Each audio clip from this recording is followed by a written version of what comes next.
మండలి సభ్యులు, శాసన సభ్యులు, సంఘాల నాయకులందరూ కూడా అక్కడికి వచ్చి వేలాది మంది రోజు మొత్తం ధర్నా చేస్తే దేశంలో వివిధ రాష్ట్రాలకు సంబంధించిన 100 మంది పార్లమెంట్ సభ్యులు, ముఖ్యంగా తమిళనాడు నుంచి, మహారాష్ట్ర నుంచి, బీహార్ నుంచి, ఉత్తరప్రదేశ్ నుంచి వివిధ రాష్ట్రాలకు సంబంధించిన పార్లమెంట్ సభ్యులు అందరూ కూడా మేము అండగా నిలబడతాం, మీ న్యాయమైన కోరిక సాధించడానికి మేము సహకరిస్తామని వాళ్ళందరూ కూడా అక్కడికి వచ్చి మనకు మద్దతు పలకడం జరిగింది.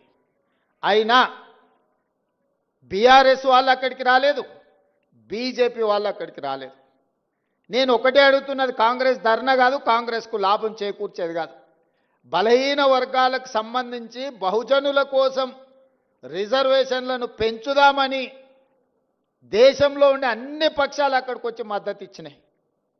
మరి బీజేపీ, బీఆర్ఎస్ అక్కడికి రాలేదు, మద్దతు పలకలేదు అని అంటే మీరందరూ ఆలోచన చెయ్యండి అని చెప్పి మీకు విజ్ఞప్తి చేస్తున్నా.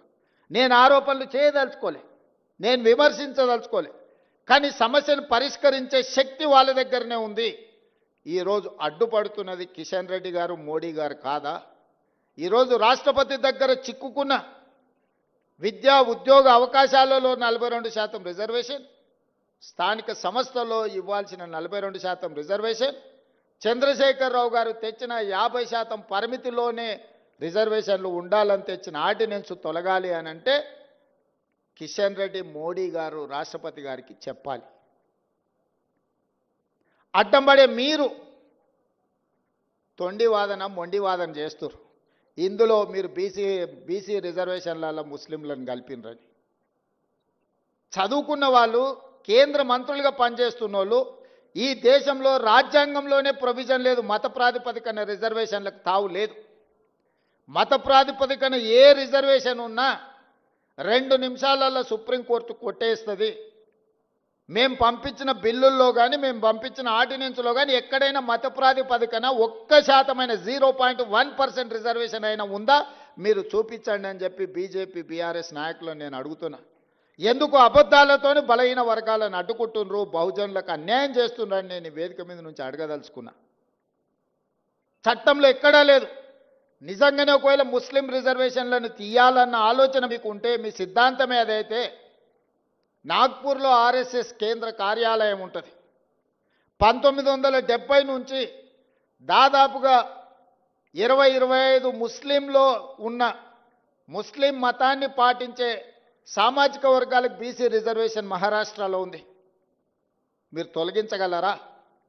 గుజరాత్, నరేంద్ర మోడీ గారు పుట్టి పెరిగిన గుజరాత్ రాష్ట్రంలో ఈరోజు ముస్లిమ్స్కి బీసీ రిజర్వేషన్లు వస్తున్నాయి. నరేంద్ర మోడీ గారు గుజరాత్లో తొలగించగలరా? ఈరోజు ఉత్తరప్రదేశ్లో బీసీ రిజర్వేషన్లలో ముస్లింలకు సంబంధించిన రిజర్వేషన్లు ఉన్నాయి. ఉత్తరప్రదేశ్ నుంచి ప్రధానమంత్రిగా ఉన్న నరేంద్ర మోడీ గారు మీరు ఉత్తరప్రదేశ్లో తొలగించగలరా?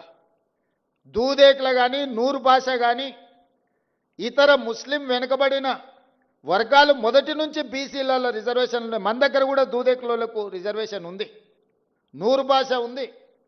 అదేవిధంగా బార్బర్ కమ్యూనిటీ, కటింగ్ చేసే వాళ్ళు ముస్లింలలో ఉన్నారు, కుల వృత్తులు, బట్టలు ఉతికే వాళ్ళు ఉన్నారు, దూది నేసే వాళ్ళు ఉన్నారు. వీళ్ళందరికీ కూడా బలహీన వర్గాల కింద రిజర్వేషన్లు ఉన్నాయి.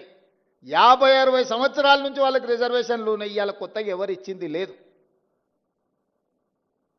ఈ ముసుగు దొడుక్కొని, ముస్లిం ముసుగు దొడుక్కొని బహుజనులకు అన్యాయం చేయాలి, బహుజనులకు రిజర్వేషన్లు ఇవ్వద్దు అని కొన్ని రాజకీయ పక్షాలు అడ్డుకుంటున్నాయి. ఇవాళ నిజంగానే తెలంగాణ రాష్ట్రంలో మేము ఇస్తే, మేము చేసిన చట్టంలో ఎక్కడైనా ఉంటే చూపించండి. అబద్ధాల ప్రాతిపదికన దెబ్బతీయాలి మా ఆలోచనని, రాహుల్ గాంధీ గారి విధానాన్ని. రాహుల్ గాంధీ గారి మీద కోపం ఉంటే వారి మీద ప్రదర్శించండి. చాలా కేసులు పెట్టారు, ఇంకా 4 కేసులు పెట్టండి. కానీ ఆయన నమ్మిన సిద్ధాంతాన్ని దెబ్బతీయడానికి ప్రయత్నం చేయొద్దు అని చెప్పి కేంద్ర ప్రభుత్వానికి నేను విజ్ఞప్తి చేస్తున్నా. ఆయన సంపూర్ణంగా విశ్వసిస్తున్నాడు, ఈ సమాజంలో సమూలమైన మార్పు రావాలంటే బహుజనులు నిలదొక్కోవాలి, బహుజనులు ఆర్థికంగా, విద్య, ఉద్యోగాలలో ఎదగాలి అనేది రాహుల్ గాంధీ గారి విధానం. ఆ విధానాన్ని అమలు చేయడమే నా బాధ్యత, మా ఉప ముఖ్యమంత్రి బట్టి విక్రమార్క గారి బాధ్యత. రాహుల్ గాంధీ గారు ఏ సూచన చేసినరో 100% అమలు చేయడం మా బాధ్యత.